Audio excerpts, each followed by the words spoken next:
சங்கர் ராமன் கொலை வழக்கில் குற்றம் சாட்டப்பட்ட காஞ்சி சங்கராச்சாரியாருடன் தொலைபேசியில் பேசிய விவகாரத்தில் மாவட்ட நீதிபதி பணி நீக்கம் செய்த உத்தரவை உறுதி செய்து சென்னை உயர்நீதிமன்றம் தீர்ப்பளித்துள்ளது.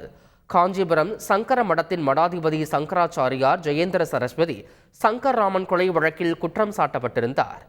இந்த வழக்கு புதுச்சேரி நீதிமன்றத்தில் விசாரணையில் இருந்தது.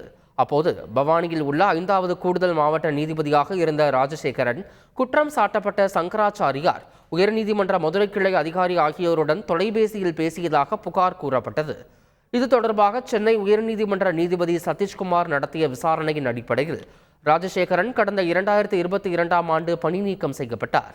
இந்த உத்தரவை எதிர்த்து முன்னாள் நீதிபதி ராஜசேகரன் தாக்கல் செய்த வழக்கை விசாரித்த நீதிபதிகள் SM சுப்பிரமணியன் மற்றும் K ராஜசேகர் அமர்வு முன்னாள் நீதிபதி ராஜசேகரன் மீதான குற்றச்சாட்டுகள் நிரூபிக்கப்பட்டிருப்பதாக கூறி மனுவை தள்ளுபடி செய்து உத்தரவிட்டனர்.